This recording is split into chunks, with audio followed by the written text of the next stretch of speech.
Unaware my wife secretly owned a $150 billion oil refinery, I sold our family land, and I still cannot decide which loss was greater. The land, or the version of myself I buried the day I signed that deed.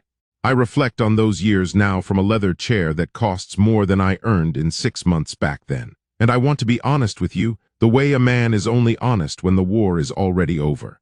Before we move on, tell me in the comments which state you're watching from. And don't forget to subscribe. Tomorrow's episode may touch a story that is still unfolding.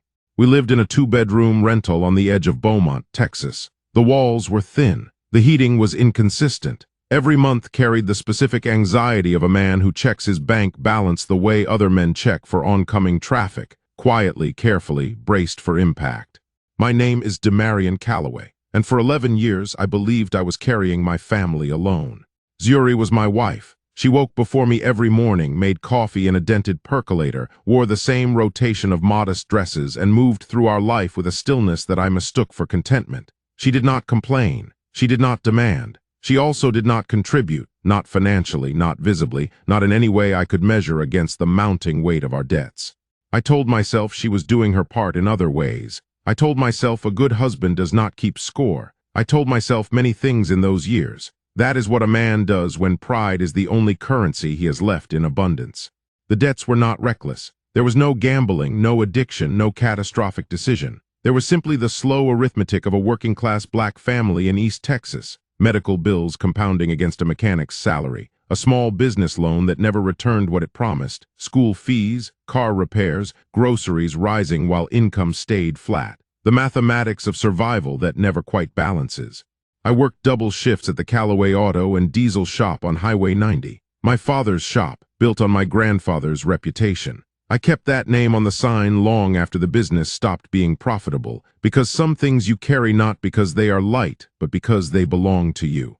Zuri would sit across from me at dinner, quiet, watching me eat with the specific patience of a woman who knows something the room does not. I did not recognize that look then. I read it as peace. I understand now it was something else entirely. The credit notices became weekly, then the calls began. I did not tell her how bad it had become, not the full depth of it. A man like me, raised in the tradition of Beaumont's old guard black families, does not parade his failure before his wife. He absorbs it, he compresses it, he handles it. And so I handled it. I handled it all the way down to the last thing we had left. The land had been in the Calloway name since 1941. 43 acres in deep East Texas, outside a small town called Nacogdoches, where my grandfather Isaiah Calloway had worked, saved, negotiated, and finally purchased what was considered at the time an extraordinary act for a black man in that county. He did not buy it as an investment. He bought it as a declaration, a statement pressed into the soil of Texas that said, "We are here, we are permanent, we belong to this earth as much as it belongs to us." That land had survived 4 generations. It had survived drought, family disagreements, tax liens, and the slow erosion of rural black land ownership that had quietly taken so much from so many families across the South. We had held on. Until I let go. The debt consolidation meeting was held at a law office in downtown Beaumont, glass doors, gray carpet, the kind of silence that costs $200 an hour. The attorney's name was Harlan Fitch, a thin man with careful eyes who had the practiced calm of someone who presided over financial collapses the way a surgeon presides over an operating table. Clinical, present, unattached. Zuri sat beside me. She wore a pale blue dress. Her hands were folded in her lap. She had asked no questions on the drive over. She had said very little all morning. I had interpreted her silence as support, the quiet solidarity of a wife standing beside her husband in his lowest hour. Harlan Fitch laid the documents across the table with the measured efficiency of a man who had done this many times. The numbers were not surprising. I had lived inside those numbers for months. What surprised me was how clean they looked on paper, how a decade of struggle could be reduced to 2 pages and a signature line. The land would settle the primary debt. What remained would be restructured. We would walk out of that office lighter, technically. That was the word Harlan Fitch used. Lighter. I looked at Zuri before I picked up the pen. I do not know what I was looking for. Permission, perhaps, or grief to match my own. Something to confirm that this moment registered in her the way it registered in me. Her face was composed, unreadable still. I signed. The pen moved across 4 separate pages. Each signature felt like a smaller version of the same surrender. When it was finished, Harlan Fitch gathered the documents with both hands, tapped them against the table to align the edges, and placed them in a folder. 43 acres, 119 years of Callaway family land, gone in 11 minutes. Zuri placed her hand briefly on my forearm as we stood to leave. It lasted perhaps 3 seconds. Then she withdrew it, collected her handbag, and walked toward the glass doors ahead of me. I stood at that table 1 moment longer than necessary. Then I followed her out. We moved 2 weeks after the signing. The rental in Beaumont could no longer be justified. The restructured payment plan required cuts, and the house was the largest cut available. We found a smaller unit in Port Arthur, Texas, cheaper, quieter, the kind of neighborhood where ambition arrives exhausted and parks itself indefinitely. Zuri packed with the same efficiency she brought to everything, methodical, unhurried. She labeled boxes in her careful handwriting and moved through the rooms without sentiment. I packed slower, the way a man packs when he is not ready to leave. It was on the second day of moving that I found the case. It was positioned at the back of the upper shelf in the bedroom closet, behind a stack of folded blankets I had not touched in years. A rectangular document case, hard-sided black, with a combination lock that had been left on a setting I could not open. It was not heavy, but it was dense in the way that purposeful objects are dense. It had weight that did not match its size. I brought it to the kitchen table. I told myself it was probably insurance documents, old financial records, the kind of paperwork a cautious person stores and forgets. I set it aside and continued packing. But I came back to it. That evening after Zuri had gone to sleep, I returned to the kitchen. The case sat where I had left it. I examined the lock, a 3-digit combination. I tried the year of our marriage. It did not open. I tried her birth year. Nothing. I tried my own. On the 4th attempt, I tried the year her mother had passed. It opened. Inside, there were documents arranged in precise order, the kind of arrangement that belongs to someone who visits these papers regularly, not someone who filed them away and forgot. There were no loose edges, no casual disorder. This was a maintained archive. The first page carried a letterhead I did not recognize, a financial institution registered in the Cayman Islands. The account holder's name was listed under a holding company, Zenith Meridian Energy Holdings, LLC. The balance column on the statement carried a number I read 3 times before I accepted that I was reading it correctly. 9 figures, then 10. Then, on the consolidated portfolio summary clipped behind it, 12 digits. $147 billion. I sat very still. I turned the next page, and the next. There were articles of incorporation, shareholder registries, board appointment letters. The registered agent for Zenith Meridian Energy Holdings was a law firm in Houston. The majority shareholder, holding 63% of total equity, was listed by her full legal name. Zuri Adiz Callaway, born in Lagos, naturalized American citizen, resident of Beaumont, Texas. My wife. I closed the case. I sat in the dark kitchen of the home we were in the process of abandoning. Outside, Port Arthur was quiet. Inside, something that had been the foundation of my understanding of my own life had shifted permanently and without warning. I did not sleep that night. I did not confront her the next morning. I am asked sometimes why not, why a man who discovers something of that magnitude does not immediately demand answers. The honest answer is that discovery of that scale does not produce rage first. It produces paralysis. The mind requires time to accept what the eyes have already seen. I spent the following 4 nights at the kitchen table after Zuri slept. I had photographed every document in the case before replacing it exactly as I found it. I studied those photographs the way I used to study engine schematics at my father's shop, with patience, with precision, with the understanding that every component connects to something else, and the full picture only reveals itself to the man willing to follow every line. Zenith Meridian Energy Holdings LLC was incorporated in Delaware and registered operationally in Houston, Texas. Its primary asset was a majority stake in Meridian Gulf Refining Corporation, a private oil refinery and energy distribution company operating across the Gulf Coast with processing facilities in Texas City, Corpus Christi, and 2 offshore platforms in the Gulf of Mexico. The refinery was not small. It was not a regional operation. It was among the largest privately held petroleum processing entities in the southern United States. Its annual revenue, as noted in an internal summary document dated the previous fiscal year, exceeded $18 billion. Zuri owned 63% of it. I traced her maiden name, Adiz Okonkwo, through the corporate filing history. The original ownership transfer had occurred 14 years ago, 2 years before we met. Her father, a man I had known only through photographs and Zuri's rare, brief mentions, had been the founding investor. When he died, the portfolio transferred entirely to her as the sole heir. She had entered our marriage already in possession of generational wealth that made our debts laughable in comparison. She had watched me work double shifts. She had watched me ration groceries. She had sat beside me at Harlan Fitch's office and watched me sign away 43 acres of Callaway land. And she had said nothing.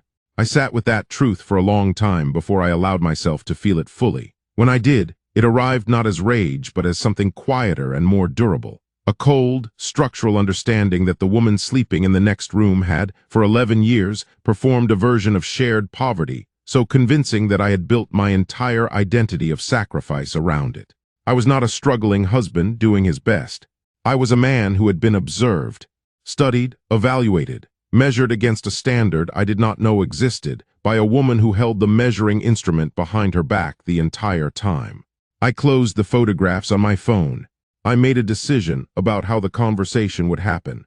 I would not rush it. I would not arrive at it emotionally unprepared. When I brought this to the table, I would bring it the way my grandfather brought things, with composure, with evidence, and with the full weight of what it meant.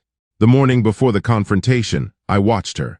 I did not announce this to myself as an act of study. It simply happened, the way a man looks at a painting he has passed every day for years and suddenly, after learning it is a forgery, finds himself searching every brushstroke for the deception he somehow missed.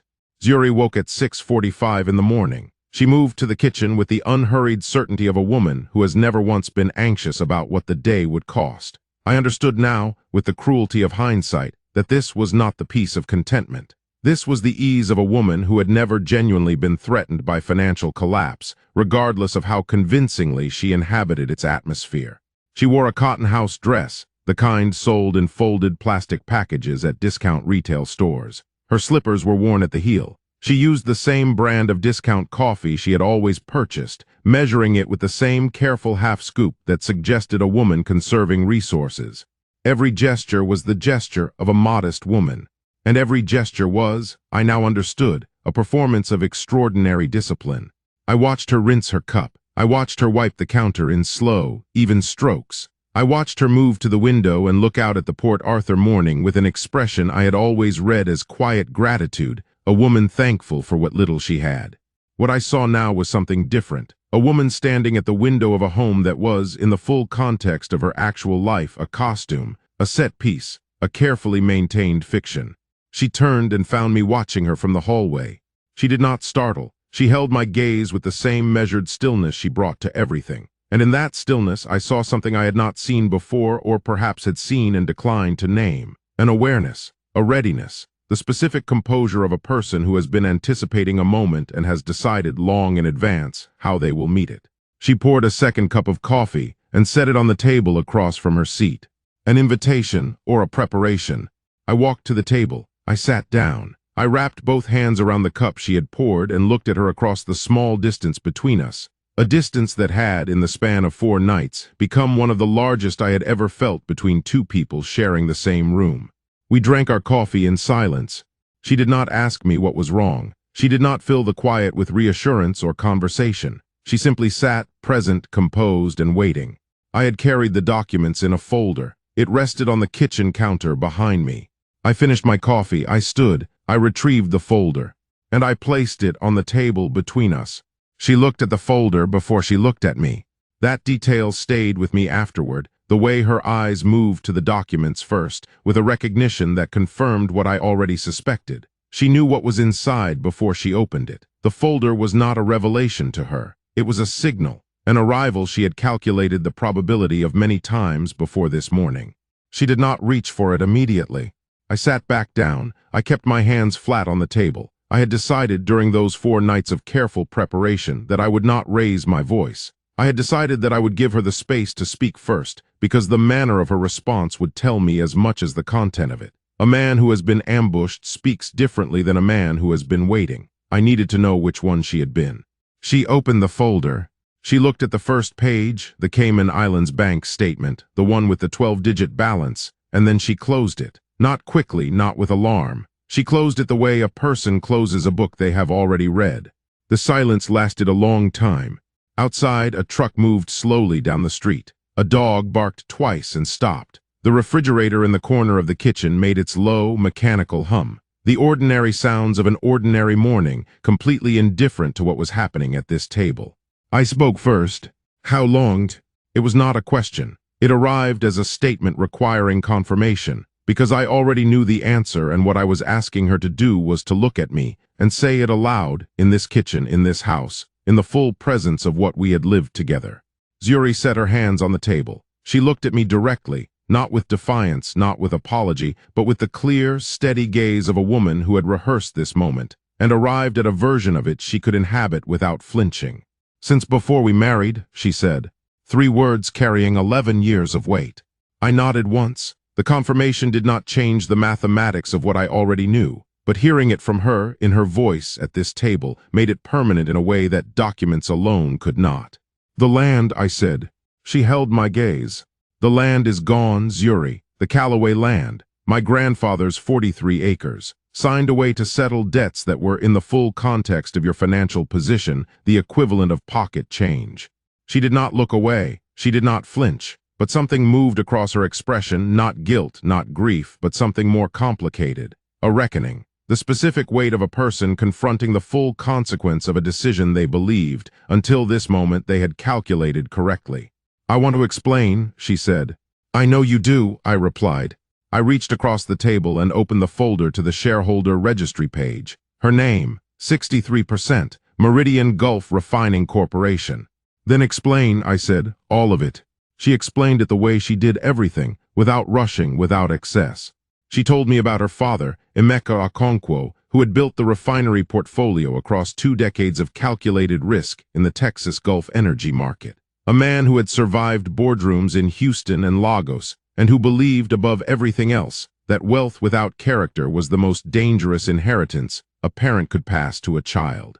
Before he died, she told me, he made her promise one thing, that before she brought any man into her financial world, she would first know the quality of the man without it. She would know what he did when there was nothing. She would know whether he stayed because he chose to, or because the choosing was made easy by comfort and abundance. She had met me 8 months after his death. She had made her decision within the first year. The test, she called it, was never meant to be permanent. It was meant to last 2 years, long enough to establish a foundation of genuine character. But 2 years became 4, 4 became 7, and somewhere in the accumulation of time, the temporary framework of her deception had become the permanent architecture of our marriage. I listened to all of it. When she finished, the kitchen was very quiet. I looked at her for a long moment before I spoke. "You watched me lose the shop," I said. "You sat across from me while I called creditors. You watched me ration food in my own home. You sat beside me while I signed away land my grandfather bled for, land that cannot be returned regardless of what is in that portfolio. And you are telling me that was a test." She did not answer immediately.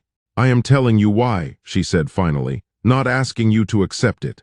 I stood, I walked to the counter and picked up my phone. I dialed the number I had already located, Marcus DeVuro, senior wealth attorney at DeVuro and Associates in Houston, the name listed as registered legal counsel on the Zenith Meridian documents. He answered on the second ring. I told him who I was. I told him I was calling to confirm the current assessed value of the Meridian Gulf refining portfolio and the status of the majority shareholding structure. He confirmed it all, $147 billion in consolidated asset value. 63% held under Zuri Adiz Callaway. He spoke with the careful precision of a man who understood that this call was not routine. When I ended the call, I set the phone on the table. "The land is gone," I said again. "No number confirms brings it back. No portfolio valuation recovers what my grandfather meant when he bought that soil. You tested my character, Zuri. You tested it all the way down to the last thing my family owned." She looked at her hands. "And now you have your answer," I said. "So do I." Marcus DeVuro drove from Houston to Port Arthur 3 days later. He arrived in a black vehicle, wearing a gray suit, carrying a briefcase with the unhurried efficiency of a man who had delivered life-altering documents to living rooms and kitchen tables more times than could be counted. He was a tall man, broad-shouldered, composed, the particular brand of calm that belongs to attorneys who operate at the intersection of enormous wealth and human crisis. He sat across from me at the same kitchen table, where everything had already been broken. Zuri sat beside him, not beside me. I noticed that. I did not comment on it. Marcus opened his briefcase and laid out a series of documents with the methodical care of a man constructing an argument from evidence. The portfolio transfer structure, the amended shareholder registration, a spousal asset disclosure addendum that had been prepared. I noted the date, 6 weeks prior. 6 weeks before I found the case in the closet. She had already begun preparing for this conversation before I initiated it. That detail settled into me quietly. He walked through the figures with precision. The current consolidated value, the annual revenue distribution, the operational structure of the refinery assets across the Texas Gulf Coast. He explained the legal pathway by which my name could be added to the spousal asset declaration, which would establish my recognized interest in the portfolio under Texas community property considerations. He spoke about hundreds of billions of dollars, the way other men speak about quarterly budgets. I let him finish. Then I asked him one question. The land in Nacogdoches County, I said, 43 acres, transferred through a debt settlement signing at an attorney's office in Beaumont 5 weeks ago. Is there any legal instrument, any provision, any amount of financial leverage that could reverse or nullify that transfer?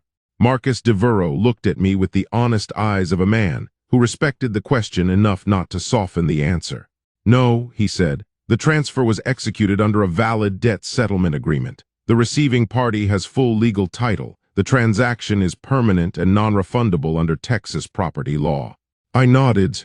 I looked at the table's surface for a moment. The same table, the same kitchen, the same morning light coming through the same window, the same room in which a man had lost the last inheritance of his bloodline, and the same room in which he was now being informed that the loss was irreversible regardless of the billions that had materialized around it.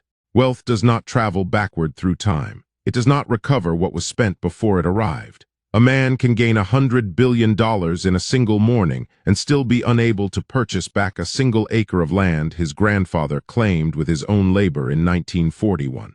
That is the specific cruelty of irreversible loss. It does not care about what comes after it. Marcus DeVuro gathered his documents. He looked at me once more before he closed his briefcase. I am sorry about the land, he said quietly. It was the most honest thing anyone had said to me in weeks.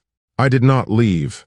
I want to be clear about that, because the decision requires honesty to be understood correctly. I did not stay because I forgave her. I did not stay because the wealth changed the calculation. I stayed because leaving in the immediate aftermath of discovery is the action of a man responding to injury, and I had decided, in those 4 nights at the kitchen table, that I would not allow injury to make my decisions for me. I gave her my terms on a Thursday evening.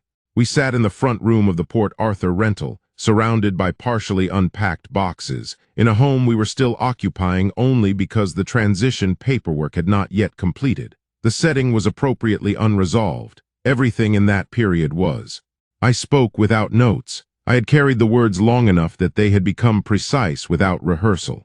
I will not end this marriage publicly, I told her. I will not perform collapse for the benefit of people who did not earn the right to witness it. But I want you to understand what I am telling you clearly, Zuri, because I will not repeat it. She sat across from me, still, hands folded. The same posture from the lawyer's office, from the kitchen table, from 11 years of mornings I had misread entirely. I am not the man you tested anymore, I said. That man believed he was in a partnership. That man extended every ounce of his dignity toward a shared life. That man is gone. What sits across from you now is someone who knows exactly what this marriage has been and who has chosen, with full information, finally, what it will be going forward. She did not speak.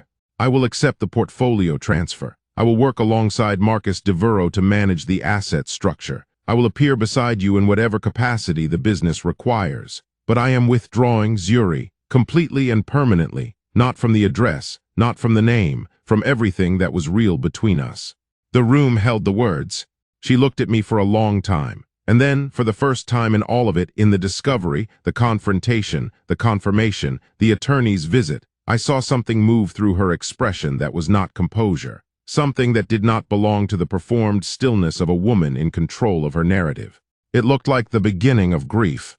"Demarion," she said. Just my name, nothing following it. I walked to the window. I looked out at the Port Arthur Street, ordinary, quiet, indifferent, and I gave her the same silence she had given me for 11 years. When I turned around, I was already gone in every way that mattered. I am writing this from a study on the second floor of a Houston estate that costs more per month than I earned in 3 years at the shop on Highway 90. The desk is mahogany. The window looks out over a landscaped property that was selected by a real estate firm Marcus DeVuro recommended. The Callaway name is on the gate, a decision I made without consulting anyone, because some things a man reclaims not for sentiment but for record. The Callaway name belongs on something permanent. Since I cannot put it back on 43 acres in Nacogdoches County, I put it on this. The oil refinery portfolio generates revenue that I now help govern through a restructured board arrangement. Marcus DeVuro is thorough, competent, and honest. The business is serious work, the kind of work that requires full presence and strategic intelligence. I bring both. I discovered in those months of transition that the discipline I built managing poverty translated cleanly into the discipline required to manage abundance. The skills were the same, only the numbers changed.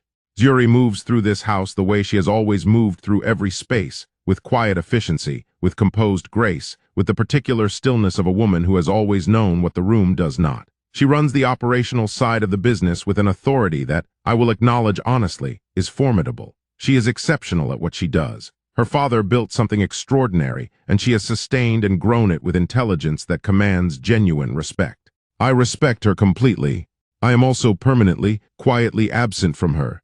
We speak about the business. We appear together at the functions the portfolio requires. We maintain the household with the competent distance of two professionals who share an enterprise and an address. She does not ask me to return to what we were. I believe she understands, with the same clear intelligence she brings to everything else, that the request would not be received. There are mornings when I sit at the desk by this window and think about my grandfather Isaiah Callaway and what he would make of all of this. A man who bought land in East Texas in 1941 as an act of permanent declaration. A man who understood that what you own with your own labor carries a dignity that no transfer of wealth can replicate.